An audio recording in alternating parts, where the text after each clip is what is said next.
Programme खास खबर देख रहे दर्शकों का स्वागत। मैं कमलजीत सिद्धू ते तुसीं देख रहे हो द पंजाब टॉक्स। एक मसला इन्ना को उलझ चुक्या आ ते वो मसला हैगा पंजाब दे राजपाल ते मुख मंत्री विचाले खिच्चोताण जिहड़ी आ ये जिहड़ी जंग ठंडी चलदी पई आ ये कदों मुक्कण दा ना लऊगी कुछ पता नहीं गा पर जारी आ। ते दूसरी खबर यह है कि मणिपुर के मामले दे विच गल कीती जावे ते मणिपुर के लोगों का देश के लोकतंत्र के उत्तों जिहड़ा विश्वास है क्यों उठता जा रहा, क्यों नहीं इन्ने महीने हो चले आ ये हिंसा रोकण का ना लै रही। पहली खबर वल आउने आ। मुख मंत्री भगवंत मान अते साडे जिहड़े पंजाब दे गवर्नर ने बनवारी लाल पुरोहित लगातार जदों दी सरकार बनी है भगवंत मान दी उस तो बाद इन्हां दे विच आपसी जिहड़ी खिच्चोताण किसी न किसी गल नूं लैके चलदी पई आ और ये मुक्कण दा नां नहीं लै रहीगी। हालांकि जदों विधान सभा का सैशन पहली बार भी बुलाया गया उदों भी और उस तो बाद भी जे गल कीती जावे तां हुण जिवें SGPC का जिहड़ा सोध बिल सीगा ओह जिहड़ा TV चैनल वाला मुद्दा सीगा ते उस दे उत्ते जिहड़ा सोध बिल आ विधान सभा दे विच ओह लिआंदा इस मुद्दे उत्ते भी राज्यपाल नूं सहमति दे जिहड़े दस्खत कराउणे सीगे ਉਹਦੇ बारे भी चिट्ठी भेजी पर बनवारी लाल पुरोहित तां हुण सुप्रीम कोर्ट ते कानून फरोलदे पए आ। ਇਹ जंग जिहड़ी आ ਉਹ लगातार जारी है, दी चर्चा हो रही है। हालांकि बाकी सूबਿਆਂ ਵਿੱਚ भी राजपाल ते ਜਿਹੜੇ मुख मंत्री उन्हां 'ਚ ਚੱਲਦੀ ਆ पर ਇੱਥੇ ਜਿਹੜੀ ਹੈ जंग ਇਹ लगातार जारी है, वध रही है। ਤਾਂ ਇਸ ਬਾਰੇ ਪਿਛਲੇ ਦਿਨੀ पंजाब के मुख मंत्री ने अपने मजाकिया अंदाज विच ताना मारिया सीगा कि चुनिया हुई सरकारां दी की लोड़ है जेकर 33 गवर्नरां नाल ही देश चला लवे जावे तां आप दे दिल्ली दे लैफ्टीनेंट गवर्नर नाल तां लोकतंत्रक दायरे की लड़ाई हुण सुप्रीम कोर्ट तो बाद संसद विच चल ही रही है पर पंजाब विच भी गवर्नर ते मुख मंत्री वल्लों संविधान नूं खंगाल के अपने पक्ष नूं सही दस्सण दी कोशिश की जा रही है। जंग चल रही है। एक पासे दोस्तों पंजाब हड़ां दे नाल जिहड़ा आ वो तबाह हो रहा है ते इस मामले उत्ते इकट्ठे मिल के मदद देण नालों इस वक्त सूबा सरकार गवर्नर ते पंजाब भाजपा आपसी लड़ाई दे विच लगे हुए आ। जो ये गवर्नर ते भाजपा नूं लगता है कि ये नवीं सरकार है तो फिर दिशा दिखाउण तो ज़्यादा वक्त आलोचना करन विच खर्च करना ते लगाउणा पंजाब दे लोकां नाल इंसाफ करना तो नहीं ना आख्या जा सकदा गा। जो ये हरकतां हो रही ने हुण ये चाहिदा है कि मुल्क साडा आ इत्थे तुसीं सत्ता दे विच आउण दे लई सारियां पार्टियां कोशिश करदियां, एक सत्ता विच बैठी आ दूजियां विरोध च बैठियां। ਜਿਹੜੀਆਂ दूसरियां पार्टियां कि उन्हां नूं नहीं लगदा कि तुसीं उत्थे आके फिर इलैक्शन लड़ने आ उत्थों दे लोकां नाल ही तुहाडा राबता रहना आ। उत्थों दे लोक भी तो इस देश का इत्थों दे लोकतंत्र का हिस्सा है कि तुहानूं उन्हां दीयां जिहड़ी दुख तकलीफां जिहड़ी उन्हां दी पीड़ वो नज़र नहीं आउंदी कि हुण हड़੍ਹ दे विच डुੱਬੇ लोक नज़र नहीं आउंदे कि हड़੍ਹਾਂ नाल जिहड़ी पंजाब की स्थिति खराब होई वो नज़र नहीं आउंदी। पार्ट दूसरा जिथे अज हरियाणा मनता है कि उसका हड़੍ਹਾਂ नाल 500 करोड़ का नुकसान होया है उत्थे पंजाब का 20,000 करोड़ का नुकसान होया मन्निया जा रहा।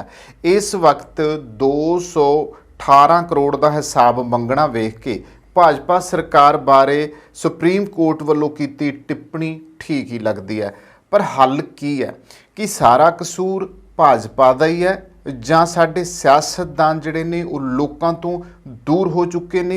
इस गल ਦੇ ਉੱਤੇ गौर करना बनता है। एक पासे राहुल गांधी मुहब्बत की दुकान खोली बैठे है तो दूजे पासे RSS कार्यकर्तावां नाल जंग छेड़न तो भी पिछे नहीं हटते। जिस तरह साडे समाज विच दराड़ां जमीनी पੱਧਰ ते शुरू हो के सियासत विच उभर रही ने मुहब्बत दीयां दुकानां तां दूर अज किसी दे दिल विच एक आम आदमी वास्ते काली मिर्च के दाने जिन्नी भी हमदर्दी नज़र नहीं आती। हुण जिहड़ी ये जंग है रुकण का नाम नहीं लै रहीगी। पंजाब के राजपाल बनवारी लाल पुरोहित अते मुख मंत्री भगवंत मान विचाले जिहड़ी ये जंग चलदी पई है ये लगातार हुण जिहड़ा विधान सभा का सैशन सीगा उस दे उत्ते जिहड़ी चिट्ठी लिखी सी चिट्ठी का जवाब नहीं दिता। हालांकि फिर हड़੍ਹਾਂ ਦੇ उत्ते बनवारी लाल पुरोहित जलंधर जाके आए आ, सुल्तानपुर लोधी वाले पासे जाके आए आ। उत्थे ਜਦੋਂ ਸੰਬੋਧਨ कर रहे सी तो उत्थे फिर यही गल कर दी सरकार के खिलाफ ही वो मतलब अपनी जिहड़ियां उन्हां दी स्टेटमेंटां हुंदियां आ इस नूं लैके ना तो राजपाल घट कर रहा ना ही फिर मुख मंत्री चुप करके बैठ रहा। फिर वो भी कोई ना कोई जिहड़ी गल आ वो कढ मारदे आ सुना छड्डदे आ जदों कि ਇਹ ਜੰਗ ਪੰਜਾਬ ਦੇ ਹਿੱਤਾਂ ਲਈ ਫਾਇਦੇਮੰਦ ਨਹੀਂ ਹੈ। ਇੱਕ ਅਜਿਹਾ ਕਦੇ ਨਹੀਂ ਹੋਇਆ ਕਿ ਦੋਵਾਂ ਨੇ ਰਲ ਕੇ ਇਹ ਫੈਸਲਾ ਕਰਨਾ ਹੁੰਦਾ ਹੈ, ਗਵਰਨਰ ਦੀ ਸਲਾਹ ਵੀ ਲੈਣੀ ਹੁੰਦੀ ਹੈ, ਪਰ ਇੱਥੇ ਤੱਕ ਗਵਰਨਰ ਦਾ ਜਿਹੜਾ ਆ ਉਹ ਸਲੂਕ ਹੀ ਇਦਾਂ ਦਾ ਹੋ ਰਿਹਾ ਕਿ ਜਿਵੇਂ ਪੰਜਾਬ ਨਾਲ ਕੋਈ ਲਾਗਾ ਦੇਗਾ ਨਹੀਂ ਹੁੰਦਾ, ਜਾਂ ਕਿ ਕਿਤੋਂ ਹੋਰ ਹੀ ਜਿਹੜੀ ਆ ਉਹਨਾਂ ਦੀ ਕਮਾਨ ਆ ਜਿਹੜੀ ਉੱਥੋਂ ਹਿਲਦੀ ਪਈ ਆ। ਇਹ ਗੱਲਾਂ ਸਿਆਸਤ ਵਿੱਚ ਵੀ ਹੋ ਰਹੀਆਂ ਨੇ। ਤਾਂ ਭਗਵੰਤ ਮਾਨ ਦੀ ਸਰਕਾਰ ਜਿਹੜੀ ਪਿਛਲੇ ਸਾਲ ਬਣੀ ਸੀਗੀ ਮਾਰਚ ਦੇ ਮਹੀਨੇ ਵਿੱਚ, ਤੇ ਕੁਝ ਮਹੀਨਿਆਂ ਬਾਅਦ ਹੀ ਰਾਜਪਾਲ ਦੇ ਨਾਲ ਜਿਹੜਾ ਸੀਗਾ ਟਕਰਾਅ ਸ਼ੁਰੂ ਹੋ ਗਿਆ ਸੀਗਾ। ਪਹਿਲੀ ਵਾਰ ਖੁੱਲ੍ਹ ਕੇ ਇਹ ਟਕਰਾਅ ਪਿਛਲੇ ਸਾਲ ਸਤੰਬਰ ਦੇ ਵਿੱਚ ਉਦੋਂ ਸਾਹਮਣੇ ਆਇਆ ਸੀਗਾ ਜਦੋਂ ਪੰਜਾਬ ਸਰਕਾਰ ਵੱਲੋਂ 22 ਸਤੰਬਰ ਨੂੰ ਭਾਜਪਾ ਉੱਤੇ ਆਪਰੇਸ਼ਨ ਲੋਟਸ ਦਾ ਇਲਜ਼ਾਮ ਲਗਾ ਕੇ ਵਿਸ਼ਵਾਸ ਮਤਾ ਪ੍ਰਾਪਤ ਕਰਨ ਲਈ ਸੱਦੇ ਗਏ ਸੈਸ਼ਨ ਦੀ ਇਜਾਜ਼ਤ ਰਾਜਪਾਲ ਵੱਲੋਂ ਵਾਪਸ ਲੈ ਲਈ ਗਈ ਸੀ। ਭਾਵੇਂ ਇਸ ਤੋਂ ਪਹਿਲਾਂ ਵੀ ਰਾਜਪਾਲ ਅਤੇ ਸਰਕਾਰ ਵਿੱਚ ਬਾਰਡਰ ਏਰੀਆ ਵਿੱਚ ਨਸ਼ੇ ਦੇ ਮੁੱਦੇ ਤੇ ਰਾਜਪਾਲ ਦਾ ਦੌਰਾ ਅਤੇ ਸਰਕਾਰ ਵੱਲੋਂ ਜਾਰੀ ਕੀਤੇ ਗਏ ਇੱਕ ਵਿਧਾਇਕ ਇੱਕ ਪੈਨਸ਼ਨ ਸਕੀਮ ਨੂੰ ਆਰਡੀਨੈਂਸ ਦੇ ਉੱਤੇ ਸਹਿਮਤੀ ਚੱਲ ਰਹੀ ਸੀ। ਭਗਵੰਤ ਮਾਨ ਸਰਕਾਰ ਵੱਲੋਂ ਸੱਦੇ ਗਏ ਇਸ ਸੈਸ਼ਨ ਦੇ ਵਿਰੋਧ ਵਿੱਚ ਵਿਰੋਧੀ ਪਾਰਟੀਆਂ ਨੇ ਪੰਜਾਬ ਦੇ ਰਾਜਪਾਲ ਨੂੰ ਇੱਕ ਮੈਮੋਰੰਡਮ ਦੇ ਕੇ ਮੰਗ ਕੀਤੀ ਸੀ ਕਿ ਸੰਵਿਧਾਨ ਵਿੱਚ ਅਜਿਹਾ ਕੋਈ ਪ੍ਰਬੰਧ ਨਹੀਂ ਹੈ ਕਿ ਸਰਕਾਰ ਇਸ ਤਰ੍ਹਾਂ ਵਿਸ਼ਵਾਸ ਮਤਾ ਪ੍ਰਾਪਤ ਕਰਨ ਲਈ ਅਸੈਂਬਲੀ ਦਾ ਸੈਸ਼ਨ ਸੱਦੇ।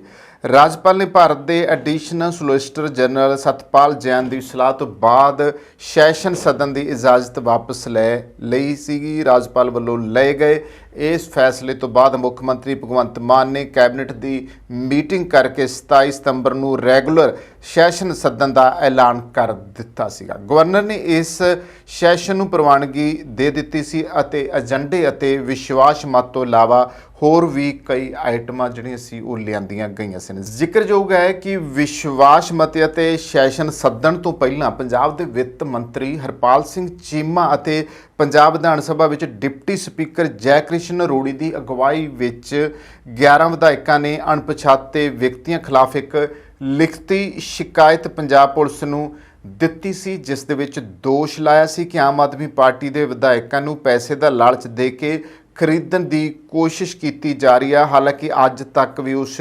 ਸ਼ਿਕਾਇਤ ਉੱਤੇ ਕੀ ਕਾਰਵਾਈ ਹੋਈ ਹੈ ਕਿਸੇ ਨੂੰ ਕੁਝ ਨਹੀਂ ਪਤਾ।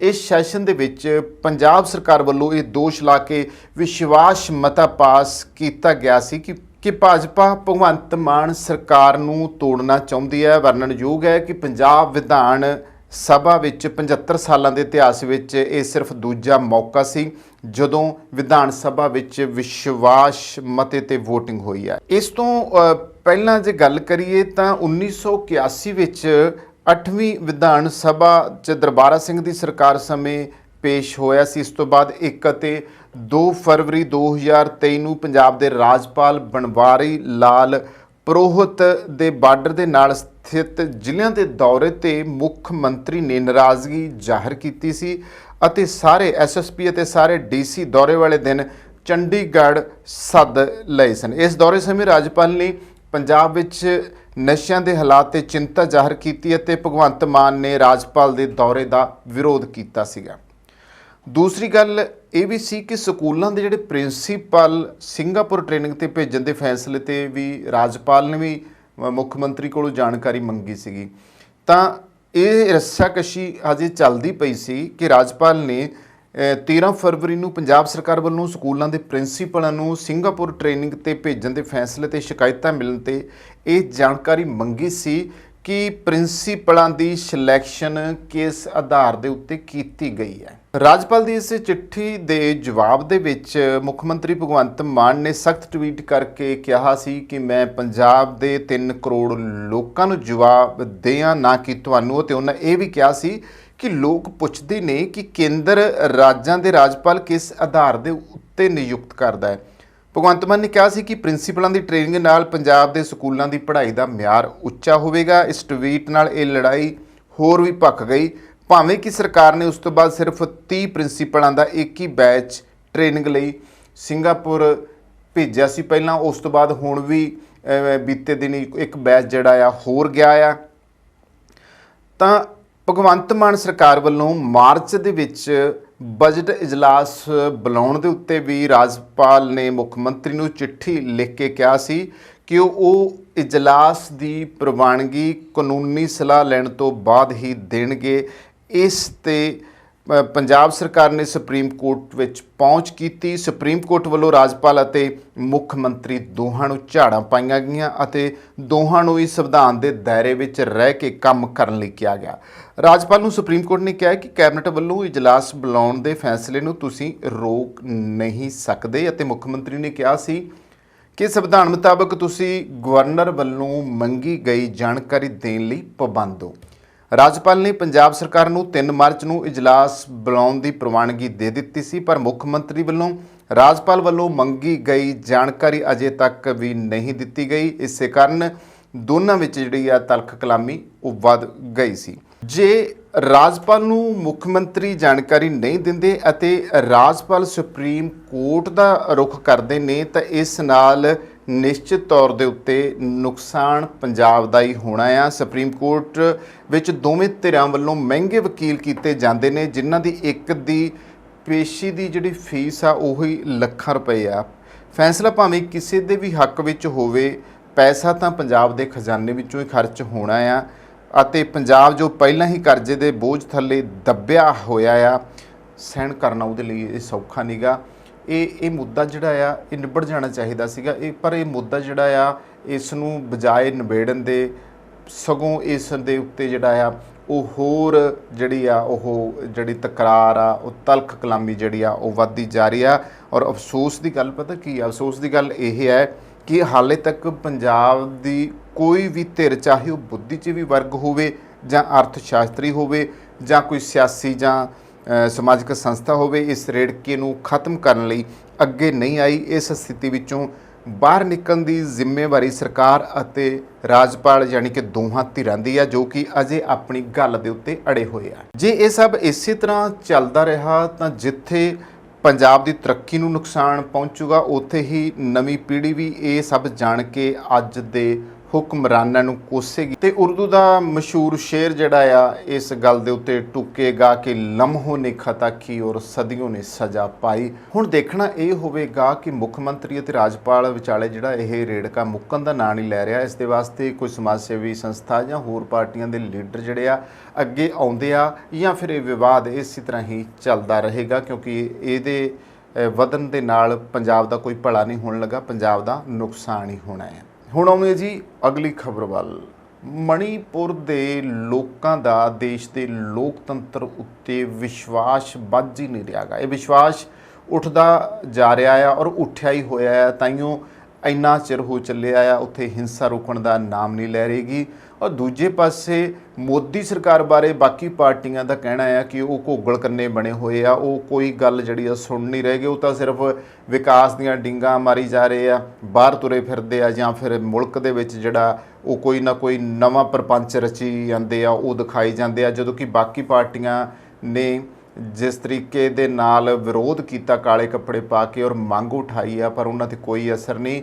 ਹਾਲਾਂਕਿ ਇਸ ਘਟਨਾ ਤੋਂ ਬਾਅਦ ਵੀ PM ਨਰਿੰਦਰ ਮੋਦੀ ਮਾੜਾ ਮੋਟਾ ਕੁਝ ਬੋਲਿਆ, ਪਰ ਸਹੀ ਅਰਥਾਂ 'ਚ ਇਸ ਜੰਗ ਨੂੰ, ਇਸ ਹਿੰਸਾ ਨੂੰ ਰੋਕਣਾ ਚਾਹੀਦਾ। ਮਣੀਪੁਰ ਸੜ ਰਿਹਾ, ਲੋਕ ਮਰ ਰਹੇ ਆ, ਔਰਤਾਂ ਬੇਪਤ ਹੋ ਰਹੀਆਂ ਨੇ, ਉਹਨਾਂ ਨੂੰ ਰੋਕਣਾ ਚਾਹੀਦਾ ਸੀ, ਪਰ ਉੱਥੇ ਨਾ ਕੋਈ ਫੌਜ, ਨਾ ਕੋਈ CRP, ਨਾ ਕੋਈ BSF, ਇੱਦਾਂ ਦਾ ਕੋਈ ਪ੍ਰਬੰਧ ਨਹੀਂ ਕੀਤਾ ਤਾਂ ਕਿ ਉਹਨਾਂ ਲੋਕਾਂ ਨੂੰ ਹੱਥ ਪਾਇਆ ਜਾ ਸਕੇ। ਹੁਣ ਤਾਂ ਇਹ ਵੀ ਹੋ ਰਿਹਾ ਕਿ ਫੌਜ ਉੱਤੇ ਵੀ ਉੱਥੋਂ ਦੇ ਜਿਹੜੇ ਕਬੀਲੇ ਆ ਉਹਨਾਂ ਨੇ ਹਮਲੇ ਕਰਨੇ ਸ਼ੁਰੂ ਕਰ ਦਿੱਤੇ ਆ। ਇੱਦੋਂ ਤਰਾਸਦੀਕ ਸਥਿਤੀ ਮਣੀਪੁਰ ਦੀ ਹੋਰ ਕੀ ਹੋ ਸਕਦੀ ਹੈ। ਤਾਂ ਗੁਹਾਟੀ ਵਿੱਚ ਵੀ ਇੱਕ ਅਜਿਹੀ ਜੰਗ ਛਿੜਪੀ ਹੈ ਜਿਸ ਵਿੱਚ ਫੌਜ ਦਾ ਸਾਹਮਣਾ ਮਣੀਪੁਰ ਦੇ ਨਾਗਰਿਕ ਹੀ ਕਰ ਰਹੇ ਆ। ਕੱਲ੍ਹ ਦੇ ਦਿਨ ਦੀ ਗੱਲ ਕੀਤੀ ਜਾਵੇ ਤਾਂ ਗੁਹਾਟੀ ਵਿੱਚ ਇੱਕ ਅਜਿਹੀ ਜੰਗ ਛਿੜੀ ਆ ਜਿਸ ਵਿੱਚ ਫੌਜ ਨੂੰ ਜਿਹੜਾ ਆਪਣੇ ਹੀ ਵਸਨੀਕਾਂ ਦੇ ਹੱਥੋਂ ਗੋਲੀਬਾਰੀ ਦਾ ਸ਼ਿਕਾਰ ਹੋਣਾ ਪੈ ਰਿਹਾ। ਫੌਜ ਨੂੰ ਆਪਣੇ ਹੀ ਦੇਸ਼ ਵਾਸੀਆਂ ਦੇ ਨਾਲ ਲੜਨਾ ਪੈ ਰਿਹਾ। ਅਸੀਂ ਗੁਆਂਢੀ ਮੁਲਕ ਪਾਕਿਸਤਾਨ ਨੂੰ ਜ਼ਿੰਮੇਵਾਰ ਨਹੀਂ ਠਹਿਰਾ ਸਕਦੇ, ਪਰ ਅੱਜ ਤੱਕ ਸਮਝਾ ਨਹੀਂ ਪਾ ਸਕੇ ਕਿ ਕਿਉਂ ਕੁੱਕੀ ਤੇ ਮਿਤੋਈ ਲੋਕਾਂ ਦਾ ਭਾਰਤ ਸਰਕਾਰ ਅਤੇ ਲੋਕਤੰਤਰ ਦੇ ਵਿੱਚ ਜਿਹੜਾ ਵਿਸ਼ਵਾਸ ਹੈ ਪੂਰੀ ਤਰ੍ਹਾਂ ਡਗਮਗਾ ਗਿਆ। ਇਸ ਸਥਿਤੀ ਨੂੰ ਸਿਰਫ ਸਿਵਲ ਵਾਰ, ਜਿਹਨੂੰ ਅਸੀਂ ਗ੍ਰਹਿ ਯੁੱਧ ਕਹਿੰਦੇ ਆ, ਉਸ ਦਾ ਨਾਮ ਹੀ ਦਿੱਤਾ ਜਾ ਸਕਦਾ ਆ।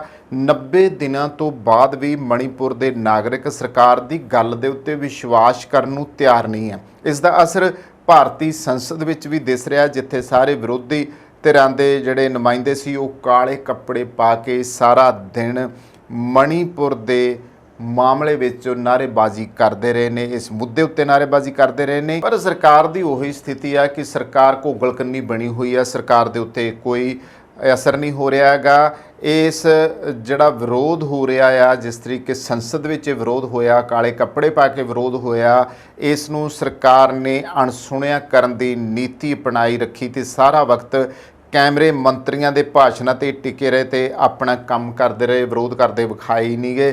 ਬੁੱਧਵਾਰ ਨੂੰ ਵੀ ਇਸੇ ਪ੍ਰਕਿਰਿਆ ਰਾਹੀਂ ਵਿਵਾਦਾਂ ਨਾਲ ਭਰਪੂਰ ਜੰਗਲ ਕੰਜ਼ਰਵੇਸ਼ਨ ਬਿੱਲ ਵਿੱਚ ਸੋਧ ਪਾਸ ਕਰ ਦਿੱਤੀ ਗਈ। ਇਸ ਬਿੱਲ ਦੀ ਸੋਧ ਵਿਰੁੱਧ ਕਈ ਸੰਸਥਾਵਾਂ ਵੱਲੋਂ 100 ਪਟੀਸ਼ਨਾਂ ਦਾਖਲ ਕੀਤੀਆਂ ਗਈਆਂ, ਪਰ ਸਰਕਾਰੀ ਕਮੇਟੀ ਵੱਲੋਂ ਖਾਰਜ ਕਰ ਦਿੱਤੀਆਂ ਗਈਆਂ। ਆਉਣ ਵਾਲੇ ਸਮੇਂ ਵਿੱਚ ਸਰਕਾਰ ਆਪਣੀ ਸੋਚ ਤੇ ਫੌਜ ਦੀ ਲੋੜ ਅਨੁਸਾਰ ਕਿਸੇ ਵੀ ਜੰਗਲ ਦੇ ਦਰਖਤ ਨੂੰ ਕੱਟ ਕੇ ਸੜਕ ਬਣਾ ਸਕਦੀ ਹੈ। ਇਸ ਦਾ ਅਸਰ ਨਾ ਸਿਰਫ ਕਬਾਇਲੀ ਲੋਕਾਂ ਦੀ ਜ਼ਿੰਦਗੀ ਤੇ ਪਊਗਾ, ਬਲਕਿ ਕੁਦਰਤ ਤੇ ਵੀ ਹੋ ਸਕਦਾ ਹੈ। ਤੇ ਅਸੀਂ ਅੱਜ ਜਿਹੜੇ ਹੜ੍ਹ ਵੇਖ ਰਹੇ ਹਾਂ ਉਹ ਉਸੇ ਸੋਚ ਦਾ ਨਤੀਜਾ ਆ ਜੋ ਮੰਨਦੇ ਸੀ ਕਿ ਕੇਵਲ ਮੈਂ ਸਹੀ ਹਾਂ। ਸਰਕਾਰ ਦਾ ਕਹਿਣਾ ਹੈ ਕਿ ਇਸ ਵਕਤ ਮਣੀਪੁਰ ਦੇ ਮੁੱਖ ਮੰਤਰੀ ਬਦਲਣ ਨਾਲ ਸਥਿਤੀ ਕਾਬੂ ਨਹੀਂ ਆ ਸਕਦੀ। ਸ਼ਾਇਦ ਇਹ ਸਹੀ ਵੀ ਹੈ। ਸਰਕਾਰ ਦਾ ਕਹਿਣਾ ਹੈ ਕਿ ਪ੍ਰਧਾਨ ਮੰਤਰੀ ਨੂੰ ਬੋਲਣ ਦੀ ਲੋੜ ਨਹੀਂ, ਕਿਉਂਕਿ ਗ੍ਰਹਿ ਮੰਤਰੀ ਇਸ ਮਾਮਲੇ ਉੱਤੇ ਬੋਲਣ ਲਈ ਕਾਫੀ ਨੇ। ਪਰ ਜਦੋਂ ਮਣੀਪੁਰ ਦੇ ਵਿੱਚ ਲੋਕ ਮਰ ਰਹੇ ਸੀ ਤੇ ਜੰਗ ਦਾ ਮਾਹੌਲ ਬਣਿਆ ਹੋਇਆ, 90 ਦਿਨ ਬੀਤ ਚੁੱਕੇ ਆ, ਕਿ ਇਹ ਸੋਚਣਾ ਠੀਕ ਨਹੀਂ ਹੋਵੇਗਾ ਕਿ ਵਿਰੋਧੀ ਧਿਰ ਨੂੰ ਸੁਣ ਕੇ ਆਪਣੇ ਨਾਲ ਰੱਖਣਾ ਵੀ ਜ਼ਰੂਰੀ ਆ? ਇਹ ਸਵਾਲ ਖੜਾ ਹੁੰਦਾ ਆ। ਤਾਂ ਪ੍ਰਧਾਨ ਮੰਤਰੀ ਨਰਿੰਦਰ ਮੋਦੀ ਤੇ ਹਮਲਾ ਬੋਲਦਿਆਂ ਇੱਧਰ ਮੁੱਖ ਮੰਤਰੀ ਭਗਵੰਤ ਮਾਨ ਨੇ ਵੀ ਕਿਹਾ ਹੈ ਕਿ ਪ੍ਰਧਾਨ ਮੰਤਰੀ ਨੂੰ ਸਿਰਫ ਮਣੀਪੁਰ ਦਾ ਜ਼ਿਕਰ ਕਰਨ ਦੇ ਵਿੱਚ 78 ਦਿਨ ਲੱਗ ਗਏ ਆ। ਜਦੋਂ ਭਾਰਤ ਦਾ ਅਨਿੱਖੜਵਾਂ ਅੰਗ ਮਣੀਪੁਰ ਸੜ ਰਿਹਾ ਸੀ ਤਾਂ ਮੋਦੀ ਅਮਰੀਕਾ, ਫਰਾਂਸ ਅਤੇ UAE ਦੇ ਦੌਰਿਆਂ ਵਿੱਚ ਰੁੱਝੇ ਹੋਏ ਸਨ।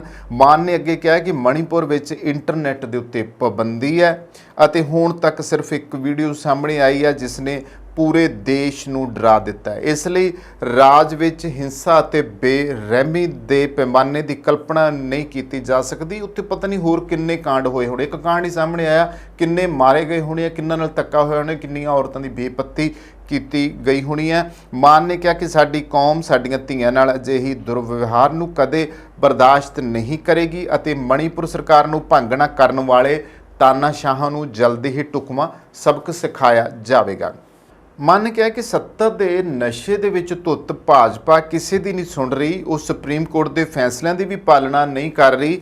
ਉਹ ਦਿੱਲੀ ਤੇ ਆਰਡੀਨੈਂਸ ਲਿਆ ਰਹੇ ਨੇ, ਜਦੋਂ ਕਿ ਸੁਪਰੀਮ ਕੋਰਟ ਨੇ ਸਰਬਸੰਮਤੀ ਨਾਲ ਇਸ ਵਿਰੁੱਧ ਫੈਸਲਾ ਸੁਣਾਇਆ। ਉਹਨਾਂ ਕਿਹਾ ਕਿ ਤੁਸੀਂ ਹਰ ਮਹੀਨੇ ਮਨ ਕੀ ਬਾਤ ਕਰਦੇ ਹੋ, ਪਰ ਇੱਕ ਵਾਰੀ ਭਾਰਤ ਦੇ ਲੋਕਾਂ ਦੇ ਮਨ ਦੀ ਬਾਤ ਸੁਣੋ। ਉਹ 140 ਕਰੋੜ ਲੋਕ ਜੋ ਅਗਲੀ ਸਰਕਾਰ ਅਤੇ ਪ੍ਰਧਾਨ ਮੰਤਰੀ ਦਾ ਫੈਸਲਾ ਕਰਨਗੇ। ਹੁਣ ਤਾਂ ਆਪ ਦੇ ਸੀਨੀਅਰ ਆਗੂ ਅਤੇ ਰਾਜ ਸਭਾ ਮੈਂਬਰ ਰਾਘਵ ਚੱਡਾ ਨੇ ਵੀ ਮਣੀਪੁਰ 'ਚ ਚੱਲ ਰਹੀ ਹਿੰਸਾ ਨੂੰ ਰੋਕਣ ਲਈ, ਨਾਕਾਮ ਰਹਿਣ ਲਈ ਭਾਜਪਾ ਦੇ ਉੱਤੇ ਹੱਲਾ ਬੋਲਿਆ ਆ। ਉਹਨਾਂ ਕਿਹਾ ਕਿ ਮਣੀਪੁਰ ਲਗਾਤਾਰ ਅਸ਼ਾਂਤੀ ਦਾ ਸਾਹਮਣਾ ਕਰ ਰਿਹਾ ਹੈ, ਜਦੋਂ ਕਿ ਮੋਦੀ ਸਰਕਾਰ ਸ਼ਾਂਤੀ ਬਹਾਲ ਕਰਨ ਲਈ ਆਪਣੀਆਂ ਸੰਵਿਧਾਨਕ ਜ਼ਿੰਮੇਵਾਰੀਆਂ ਨੂੰ ਪੂਰਾ ਕਰਨ ਵਿੱਚ ਲਗਾਤਾਰ ਅਸਫਲ ਰਹੀ ਹੈ। ਵੀਰਵਾਰ ਨੂੰ ਇੰਡੀਆ ਅਲਾਇੰਸ ਨਾਲ ਸੰਬੰਧਿਤ ਸੰਸਦ ਮੈਂਬਰ ਮਣੀਪੁਰ ਦੇ ਲੋਕਾਂ ਉੱਤੇ ਕੀਤੇ ਜਾ ਰਹੇ ਅਤਿਆਚਾਰਾਂ ਅਤੇ ਬੇਰਹਿਮੀ ਦੀ ਨਿੰਦਾ ਕਰਨ ਲਈ ਕਾਲੇ ਕੱਪੜੇ ਪਾ ਕੇ ਸੰਸਦ ਪੁੱਜੇ ਸਨ। ਆਰਟੀਕਲ 355 ਅਤੇ 356 ਦਾ ਹਵਾਲਾ ਦਿੰਦੇ ਹੋਏ ਰਾਘਵ ਚੱਡਾ ਨੇ ਕਿਹਾ ਸੀ ਕਿ ਭਾਰਤੀ ਸੰਵਿਧਾਨ ਦੇ ਮੁਤਾਬਕ ਇਹ ਕੇਂਦਰ ਸਰਕਾਰ ਦੀ ਜ਼ਿੰਮੇਵਾਰੀ ਹੈ ਕਿ ਉਹ ਮਣੀਪੁਰ ਦੀ ਸੁਰੱਖਿਆ ਕਰੇ। ਉਹਨਾਂ ਕੇਂਦਰ ਸਰਕਾਰ ਤੋਂ ਬੀਰੇਨ ਸਿੰਘ ਸਰਕਾਰ ਨੂੰ ਤੁਰੰਤ ਸੂਬੇ 'ਚੋਂ ਹਟਾਉਣ ਦੀ ਮੰਗ ਕੀਤੀ ਹੈ।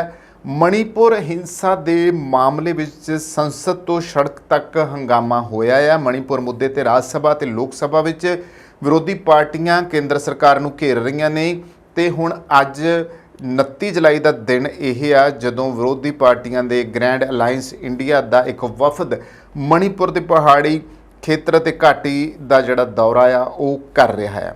ਕਾਂਗਰਸ ਦੇ ਸੰਸਦ ਮੈਂਬਰ ਸੈਯਦ ਨਸੀਰ ਹੁਸੈਨ ਨੇ ਕਿਹਾ ਆ ਕਿ 29 ਅਤੇ 30 ਜੁਲਾਈ ਨੂੰ ਵਿਰੋਧੀ ਪਾਰਟੀਆਂ ਦਾ ਗੱਠਜੋੜ ਮਣੀਪੁਰ ਵਿੱਚ ਹਿੰਸਾ ਪ੍ਰਭਾਵਿਤ ਰਾਹਤ ਕੈਂਪਾਂ ਦਾ ਦੌਰਾ ਕਰੂਗਾ।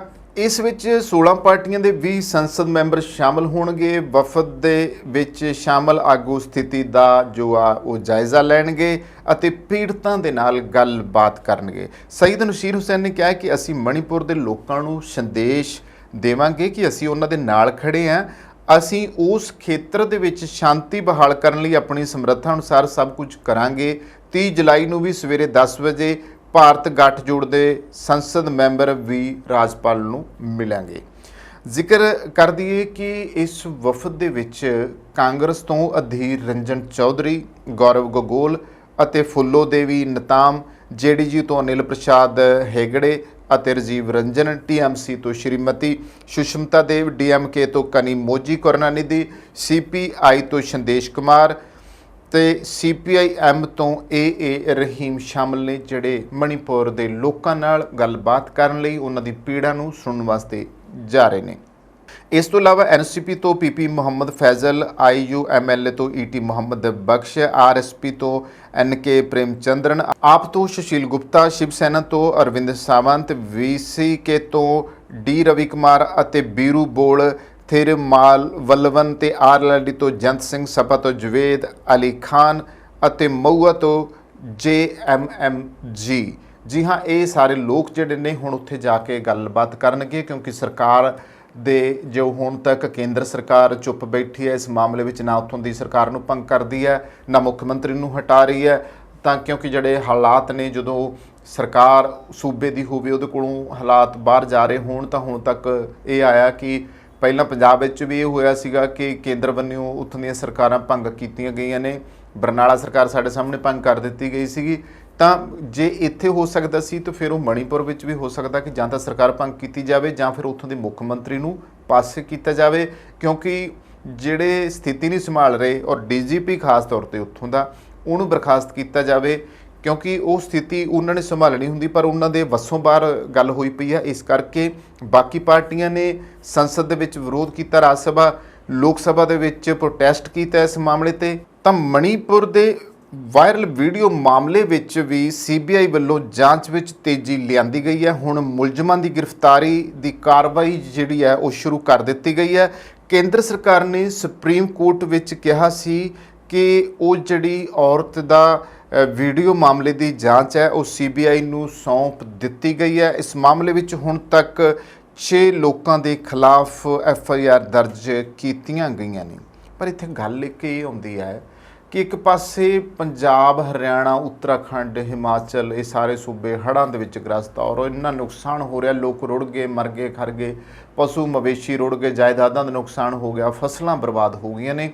ਤੇ ਦੂਸਰੇ ਪਾਸੇ ਮਣੀਪੁਰ ਅੱਗ ਵਿੱਚ ਸੜ ਰਿਹਾ। ਵੈਸੇ ਤਾਂ ਕਹਿਣਾ ਇਹ ਚਾਹੀਦਾ ਆ ਕਿ ਰੋਮ ਵਾਲੇ ਦੇ ਬਾਦਸ਼ਾਹ ਦੀ ਉਹ ਕਹਾਣੀ, ਉਹ ਤੱਥ ਅਸੀਂ ਮੂਹਰੇ ਕਰ ਦਿੰਦੇ ਹਾਂ ਕਿ ਰੋਮ ਸੜ ਰਿਹਾ ਸੀ ਔਰ ਨੀਰੋ ਬੰਸਰੀ ਵਜਾ ਰਿਹਾ ਸੀ, ਤੇ ਹੁਣ ਸਾਡਾ ਨੀਰੋ ਵੀ ਇੱਥੇ ਬੰਸਰੀ ਵਜਾ ਰਿਹਾ ਹੈ। ਕਿਉਂਕਿ ਕੀ ਕਰ ਰਿਹਾ ਹੈ ਕਿ G20 ਵਾਸਤੇ ਪ੍ਰਗਤੀ ਮੈਦਾਨ ਦਾ ਸ਼ਿੰਗਾਰ ਹੋ ਰਿਹਾ ਹੈ, ਜਦੋਂ ਕਿ ਭਾਰਤ ਦਾ ਇੱਕ ਸੂਬਾ ਵਾਕਿਆ ਹੀ ਮਣੀਪੁਰ ਜੰਗ ਨਾਲ ਜੂਝ ਰਿਹਾ, ਜਦੋਂ ਕਿ ਜੋ ਸਥਿਤੀ ਮੈਂ ਦੱਸੀ ਆ ਕਿ ਤਿੰਨਾਂ ਸੂਬਿਆਂ ਦੀ ਹਾਲਤ ਹਿਮਾਚਲ, ਹਰਿਆਣਾ ਤੇ ਪੰਜਾਬ ਦੀ ਹੜ੍ਹਾਂ ਦੇ ਕਰਕੇ ਖਰਾਬ ਹੋਈ ਪਈ ਆ। ਲੋਕ ਹਜੇ ਤੱਕ ਡੁੱਬ ਰਹੇ ਆ, ਮੀਂਹ ਰੁਕਣ ਦਾ ਨਾਂ ਨਹੀਂ ਲੈ ਰਹੇ, ਪਾਣੀ ਰੋਜ਼ ਬਰੋਜ਼ ਜਿਹੜਾ ਆ ਉਹ ਲੋਕਾਂ ਦੇ ਘਰਾਂ ਨੂੰ ਬਰਬਾਦ ਕਰ ਰਿਹਾ ਆ। ਤਾਂ ਜੇ ਦੇਸ਼ ਦੇ ਸਭ ਤੋਂ ਵੱਡੇ ਅਹਿਮ ਅਹੁਦੇਦਾਰ ਅਰਥਾਤ ਪ੍ਰਧਾਨ ਮੰਤਰੀ ਕਿਸੇ ਵੀ ਜਸ਼ਨ ਵਿੱਚ ਸ਼ਾਮਲ ਹੋਣ ਜਾਂ ਵਿਦੇਸ਼ ਵਿੱਚ ਜਾਣ ਤੇ ਚੋਣਾਂ ਵਿੱਚ ਪ੍ਰਚਾਰ ਕਰਨ ਤੋਂ ਪਹਿਲਾਂ ਇੱਕ ਵਾਰੀ ਦੇਸ਼ ਦੇ ਸਦਨ ਵਿੱਚ ਜਾ ਕੇ ਦੇਸ਼ ਨਾਲ ਮਣੀਪੁਰ ਦੇ ਹਾਲਾਤ, ਪੰਜਾਬ, ਹਰਿਆਣਾ ਤੇ ਹਿਮਾਚਲ ਦੇ ਹੜ੍ਹਾਂ ਬਾਰੇ ਸਰਕਾਰ ਦੀ ਨੀਤੀ ਅਤੇ ਆਪਣੀ ਸੋਚ, ਯੋਜਨਾ ਤੇ ਨੀਤੀ ਸਾਂਝੀ ਕਰ ਲੈਣ ਤਾਂ ਲੋਕਤੰਤਰ ਦਾ ਮਿਆਰ ਉੱਚਾ ਹੋ ਜਾਵੇਗਾ। ਇੱਥੇ ਚਾਹੀਦਾ ਇਹ ਹੈ ਕਿ ਕੇਂਦਰ ਸਰਕਾਰ ਸਾਰੇ ਸੂਬਿਆਂ ਨੂੰ ਇੱਕ ਅੱਖ ਨਾਲ ਵੇਖੇ, ਪਰ ਕਾਸ਼ ਇੱਦਾਂ ਹੋ ਜਾਵੇ ਇੱਕ ਅੱਖ ਨਾਲ ਵੇਖੇ ਤਾਂ ਹੀ ਇਹਦਾ ਫਾਇਦਾ ਹੋ ਸਕਦਾ। ਕੇਂਦਰ ਸਰਕਾਰ ਤੇ ਪ੍ਰਧਾਨ ਮੰਤਰੀ ਭਾਜਪਾ ਦੇ ਨਹੀਂ ਬਲਕਿ ਦੇਸ਼ ਦੇ ਨੇ, ਪਰ ਦੇਸ਼ ਤੋਂ ਪਹਿਲਾਂ ਪ੍ਰਾਪੇਗੰਡਾ ਤੇ ਸਿਆਸਤ ਵਜੋਂ ਤਵੱਜੋ ਦੇਣ ਦੀ ਸੋਚ ਸਹੀ ਨਹੀਂ ਜਾਪਦੀ। ਵਿਰੋਧੀ ਧਿਰਾਂ ਅੱਜ ਜੋ ਮੁੱਦੇ ਚੁੱਕ ਰਹੀਆਂ ਨੇ ਉਹ ਸ਼ਾਇਦ ਚੋਣ ਮੌਸਮ ਮੁਤਾਬਕ ਭਾਜਪਾ ਨੂੰ ਸਹੀ ਨਹੀਂ ਲੱਗਦੇ, ਪਰ ਦੇਸ਼ ਦੀ ਸਰਕਾਰ ਨੂੰ ਚੋਣਾਂ ਤੋਂ ਪਹਿਲਾਂ ਆਪਣੀ ਜ਼ਿੰਮੇਵਾਰੀ ਜਿਹੜੀ ਹੈ ਉਸ ਨੂੰ ਸਮਝਣਾ ਜ਼ਰੂਰੀ ਹੈ। ਜਦੋਂ ਪੰਜਾਬ ਦੀ ਆਬਾਦੀ ਡੁੱਬ ਰਹੀ ਹੈ ਤੇ 20,000 ਕਰੋੜ ਮੰਗ ਰਹੀ ਹੈ ਤਾਂ ਉਸ ਸਮੇਂ ਪੰਜਾਬ ਸਰਕਾਰ ਕੋਲੋਂ ਭਾਜਪਾ ਸਰਕਾਰ ਵੱਲੋਂ 281 ਕਰੋੜ ਦਾ ਹਿਸਾਬ ਮੰਗਣਾ ਕਿਹੜੇ ਪਾਸੇ ਲਿਜਾ ਰਿਹਾ। ਇਸ ਕਰਕੇ ਚਾਹੀਦਾ ਹੈ ਕਿ ਭਾਜਪਾ ਇਸ ਮੁਲਕ ਦੇ ਵਿੱਚ ਆਪਣੀ ਪਾਰਟੀ ਨੂੰ ਨਾ ਵੇਖੇ, ਸਿਰਫ ਤੇ ਸਿਰਫ ਇਹ ਦੇਖੇ ਕਿ ਤੁਸੀਂ ਦੇਸ਼ ਉੱਤੇ ਰਾਜ ਕਰ ਰਹੇ ਹੋ ਔਰ ਲੋਕਤੰਤਰ ਦੇ ਅਨੁਸਾਰ ਸਾਰੇ ਸੂਬਿਆਂ ਨੂੰ ਇੱਕੋ ਨਜ਼ਰ ਨਾਲ ਵੇਖੋ। ਇਦਾਂ ਦਾ ਵਿਤਕਰੇਬਾਜ਼ੀ ਜਿਹੜੀ ਆ ਉਹ ਬੰਦ ਹੋਣੀ ਚਾਹੀਦੀ ਆ। ਸੋ ਦੋਸਤੋ, ਇਹ ਸੀ 2 ਖਬਰਾਂ ਜਿਨ੍ਹਾਂ ਉੱਤੇ ਗੱਲਬਾਤ ਕੀਤੀ। ਇੱਥੇ ਹੀ ਸਮਾਪਤੀ ਕਰਦੇ ਹਾਂ। ਕੈਮਰਾ ਪਰਸਨ ਜਸ਼ਨਦੀਪ ਦੇ ਨਾਲ Kamaljit Sidhu, the Punjab talks. Bad hair day, don't worry, ਅਸੀਂ ਤੁਹਾਡੀ ਹਰ ਜ਼ਰੂਰਤ ਨੂੰ ਸਮਝਦੇ ਹਾਂ।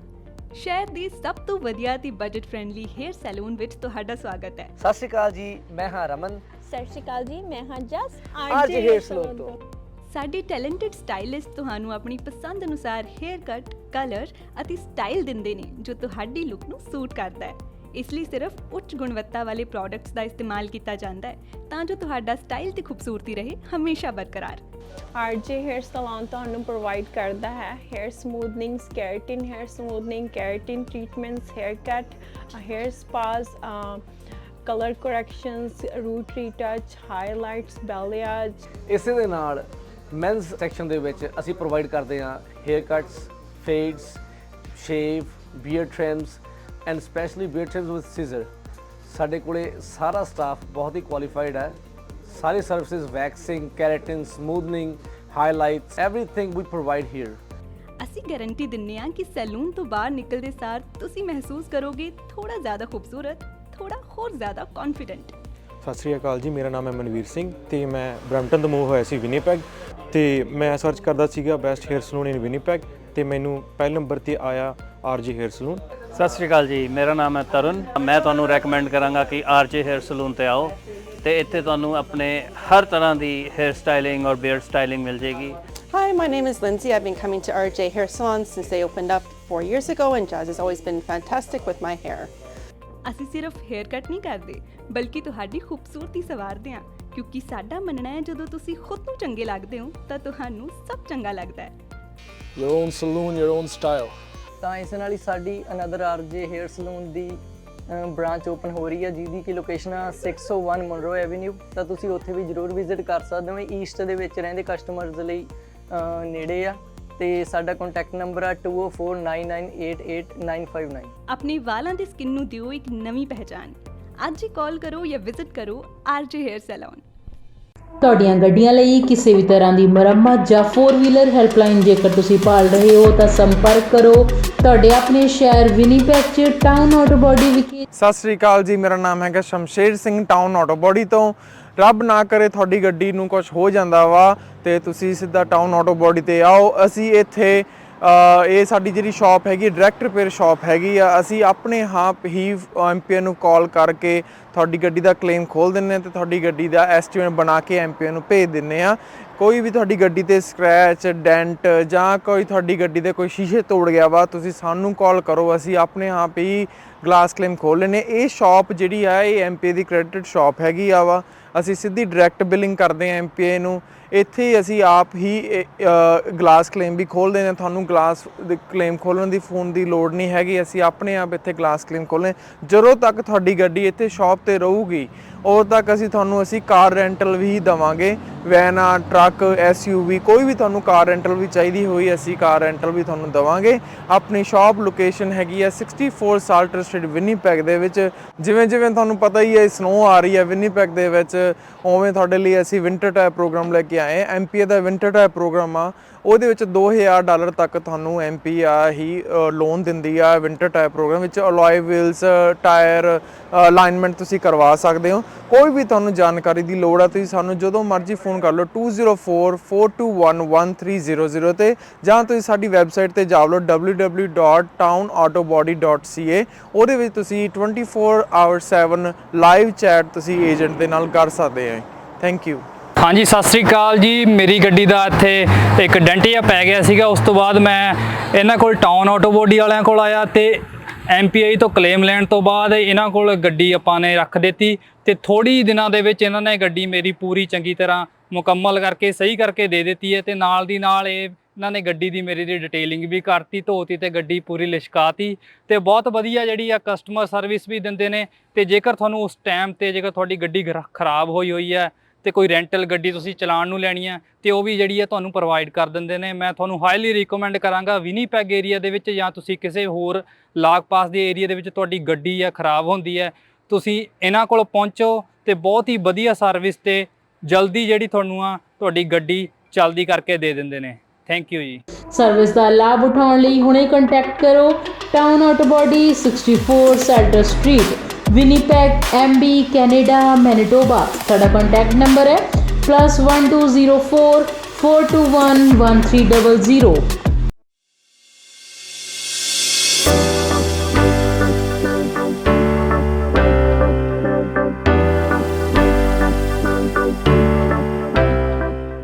ਕੀ ਤੁਸੀਂ ਆਪਣੇ ਕਾਰੋਬਾਰ ਵਿੱਚ ਟਰਾਂਸਪੋਰਟੇਸ਼ਨ ਲਈ ਇੱਕ ਭਰੋਸੇਯੋਗ ਸਾਥੀ ਦੀ ਭਾਲ ਕਰ ਰਹੇ ਹੋ ਤਾਂ ਤੁਹਾਨੂੰ ਲੋੜ ਹੈ ਮਹਿਤੋਜ ਗਰੁੱਪ ਲਿਮਟਿਡ ਦੀ, ਜੋ ਕਿ ਹਨ ਭਰੋਸੇਮੰਦ, ਕੁਸ਼ਲ ਤੇ ਕਿਫਾਇਤੀ। ਸਾਡੇ ਮਾਹਿਰਾਂ ਦੀ ਟੀਮ ਯਕੀਨੀ ਬਣਾਉਂਦੀ ਹੈ ਕਿ ਤੁਹਾਡੇ ਸਾਮਾਨ ਨੂੰ ਸਮੇਂ ਸਿਰ ਆਪਣੀ ਮੰਜ਼ਿਲ ਤੇ ਪਹੁੰਚਾਇਆ ਜਾ ਸਕੇ।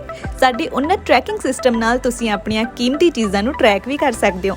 We are a safety-first company with a strong commitment to drivers' well-being.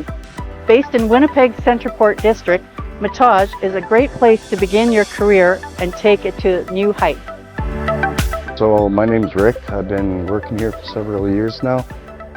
Mostly what we do inside the shop is we do lots of safeties, lots of repairs, brake jobs, and lots of warranty work on the freight liners. We do lots of servicing inside the shop, trucks, trailers, lots of lighting problems and stuff like that.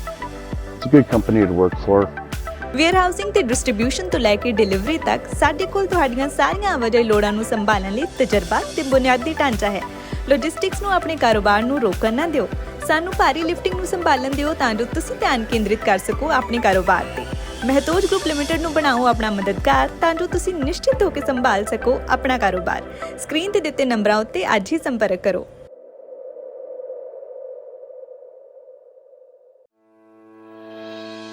ਜਦੋਂ US ਅਤੇ Canada ਵਿਚਕਾਰ ਸਰਹੱਦ ਪਾਰ shipping ਦੀ ਗੱਲ ਆਉਂਦੀ ਹੈ ਤਾਂ ਤੁਹਾਨੂੰ ਲੋੜ ਹੈ ਅਜਿਹੀ ਕੰਪਨੀ ਦੀ ਜਿਸ ਤੇ ਤੁਸੀਂ ਭਰੋਸਾ ਕਰ ਸਕੋ, ਜਿਸ ਕੋਲ ਕੰਮ ਨੂੰ ਸਹੀ ਢੰਗ ਨਾਲ ਕਰਨ ਦਾ ਅਨੁਭਵ, ਮੁਹਾਰਤ ਅਤੇ ਸਰੋਤ ਹੋਣ। ਤੁਹਾਨੂੰ ਲੋੜ ਹੈ ਫੋਰਟਰੈਕਸ ਦੀ। ਉੱਤਰੀ ਅਮਰੀਕਾ ਵਿੱਚ ਪ੍ਰਮੁੱਖ ਕ੍ਰਾਸ ਬਾਰਡਰ ਟਰੱਕਿੰਗ ਲਈ ਸਭ ਤੋਂ ਭਰੋਸੇਮੰਦ ਅਤੇ ਤਜਰਬੇਦਾਰ ਕੰਪਨੀ। ਸਤਿ ਸ਼੍ਰੀ ਅਕਾਲ ਜੀ, ਵੈਲਕਮ ਟੂ ਫੋਰਟਰੈਕਸ, ਤੁਹਾਡੀ ਆਪਣੀ ਨਾਰਥ ਅਮਰੀਕਾ ਵਾਈਡ ਕੰਪਨੀ। ਫੋਰਟਰੈਕਸ ਤੁਹਾਨੂੰ ਪ੍ਰੋਵਾਈਡ ਕਰਦੀ ਹੈ ਕੈਨੇਡਾ ਵਾਈਡ ਅਤੇ ਕ੍ਰਾਸ ਬਾਰਡਰ ਟਰਾਂਸਪੋਰਟ ਸਰਵਿਸਿਜ਼, ਜਿੱਥੇ ਕਿ ਡੈਡੀਕੇਟਿਡ ਰਨਸ ਕੈਲੀਫੋਰਨੀਆ ਤੇ ਟੈਕਸਸ ਦੇ ਨਾਲ ਕੈਨੇਡਾ ਵਾਈਡ ਫਲੈਕਸੀਬਲ ਵਰਕ ਵੀ ਪ੍ਰੋਵਾਈਡ ਕੀਤਾ ਜਾਂਦਾ ਹੈ। ਸਾਡੀ ਡਿਸਪੈਚ ਟੀਮ ਕੰਜ਼ਿਊਮਰ ਅਤੇ ਕਸਟਮਰ ਦੋਨਾਂ ਲਈ ਹੀ 24 ਆਵਰ ਕੰਮ ਕਰਦੀ ਹੈ ਅਤੇ ਇਸੇ ਦੇ ਨਾਲ ਹੀ 24 ਆਵਰ ਰੋਡ ਸਾਈਡ ਅਸਿਸਟੈਂਸ ਸਾਡੇ ਡਰਾਈਵਰ ਵੀਰਾਂ ਵਾਸਤੇ ਉਪਲਬਧ ਕੀਤੀ ਜਾਂਦੀ ਹੈ, ਜਿੱਥੇ ਕਿ ਯਾਰਡ ਦੇ ਵਿੱਚ ਹੀ ਤੁਹਾਨੂੰ ਸਕੇਲ, ਕ੍ਰਾਸ ਟਾਕ ਅਤੇ ਫਿਊਲ ਸਟੇਸ਼ਨ ਦੀਆਂ ਸਰਵਿਸਿਜ਼ ਪ੍ਰੋਵਾਈਡ ਕੀਤੀਆਂ ਜਾਂਦੀਆਂ ਹਨ। ਤੁਹਾਡਾ ਸਮਾਨ, ਪਿਆਰ ਤੇ ਵਿਸ਼ਵਾਸ ਕਿੰਨਾ ਜ਼ਿਆਦਾ ਕੀਮਤੀ ਹੈ, ਇਸ ਗੱਲ ਨੂੰ ਫੋਰਟਰੈਕਸ ਚੰਗੀ ਤਰ੍ਹਾਂ ਸਮਝਦਾ ਹੈ ਅਤੇ ਅਸੀਂ ਇਸ ਨੂੰ ਬਹੁਤ ਸਾਵਧਾਨੀ ਤੇ ਧਿਆਨ ਨਾਲ ਤੁਹਾਡੇ ਆਪਣਿਆਂ ਤੱਕ ਪਹੁੰਚਾਉਂਦੇ ਹਾਂ। ਸਾਡੀ ਆਧੁਨਿਕ ਟਰੈਕਿੰਗ ਟੈਕਨੋਲੋਜੀ ਦੀ ਮਦਦ ਨਾਲ ਤੁਸੀਂ ਆਪਣੀ ਸ਼ਿਪਮੈਂਟ ਨੂੰ ਟਰੈਕ ਕਰ ਸਕਦੇ ਹੋ। ਇਸ ਲਈ ਭਾਵੇਂ ਮੰਜ਼ਿਲ ਕਿੰਨੀ ਹੀ ਦੂਰ ਕਿਉਂ ਨਾ ਹੋਏ, ਫੋਰਟਰੈਕਸ ਤੁਹਾਡਾ ਪਿਆਰ ਤੁਹਾਡੇ ਆਪਣਿਆਂ ਤੱਕ ਪਹੁੰਚਾਉਣ ਲਈ ਹੈ ਹਮੇਸ਼ਾ ਤਿਆਰ। ਅੱਜ ਹੀ ਸਾਡੀ ਡਰਾਈਵਰਾਂ, ਵੇਅਰਹਾਊਸਾਂ ਅਤੇ ਲੌਜਿਸਟਿਕ ਮਾਹਿਰਾਂ ਦੇ ਵਿਆਪਕ ਨੈਟਵਰਕ ਨਾਲ ਜੁੜੋ ਤੇ ਆਪਣੇ ਕਾਰੋਬਾਰ ਨੂੰ ਉਚੇਰੇ ਪੱਧਰ ਤੇ ਲੈ ਜਾਓ। ਫੋਰਟਰੈਕਸ ਤੁਹਾਡਾ ਭਰੋਸਾ ਹਮੇਸ਼ਾ ਬਰਕਰਾਰ ਰੱਖਦੀ ਆਈ ਹੈ ਤੇ ਹਮੇਸ਼ਾ ਰੱਖੇਗੀ। ਹੋਰ ਜਾਣਨ ਲਈ ਅੱਜ ਹੀ ਸਾਡੇ ਨਾਲ ਸੰਪਰਕ ਕਰੋ।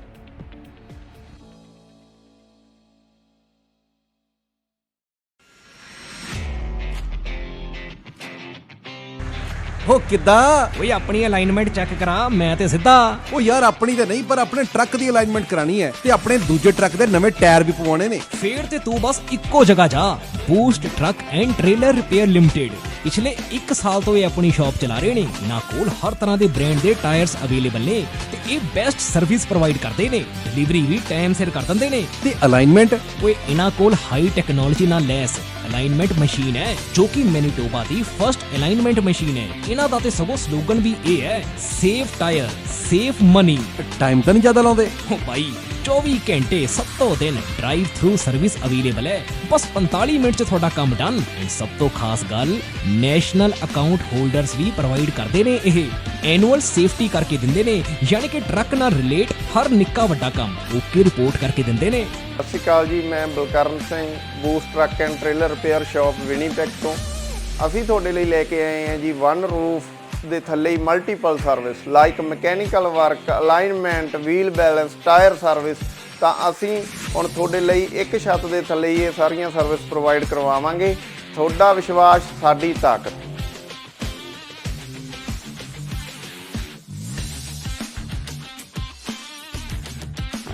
ਹੈਲੋ ਗਾਇਜ਼, ਅੱਜ ਆਪਾਂ ਇਸ ਟਰੱਕ ਦੀ ਮੇਨ ਸੀਲ ਅਤੇ ਆਇਲ ਪੈਨ ਰਿਪਲੇਸ ਕਰ ਰਹੇ ਹਾਂ। ਖੁਦਾ ਨਾ ਖਾਸਤਾ ਕਦੇ ਵੀ ਤੁਹਾਡੇ ਟਰੱਕ ਨੂੰ ਕੋਈ ਵੀ ਇਦਾਂ ਦੀ ਪ੍ਰੋਬਲਮ ਆਉਂਦੀ ਹੈ ਤਾਂ ਕਦੇ ਨਾ ਭੁੱਲੋ boost truck and trailer in Winnipeg. ਉਹ ਐਡਰੈਸ ਵੀ ਦੱਸ ਦੇ ਹੁਣ। Unit 611 Vervin Drive, Roser, Manitoba, ROH 1E0 ਜਾਂ ਤੂੰ repair@boosttrucktrailer.com ਤੇ ਲੌਗਇਨ ਵੀ ਕਰ ਸਕਦਾ ਹੈ। ਉਹ ਚੰਗਾ, ਮੈਂ ਚੱਲਦਾ ਉੱਥੇ। ਸੁਣ ਦੀ ਪੰਜਾਬ ਟਾਕਸ ਦਾ ਰੈਫਰੈਂਸ ਦੇ ਦੀ $25 ਦਾ ਗਿਫਟ ਕਾਰਡ ਵੀ ਮਿਲੇਗਾ। ਚੰਗਾ।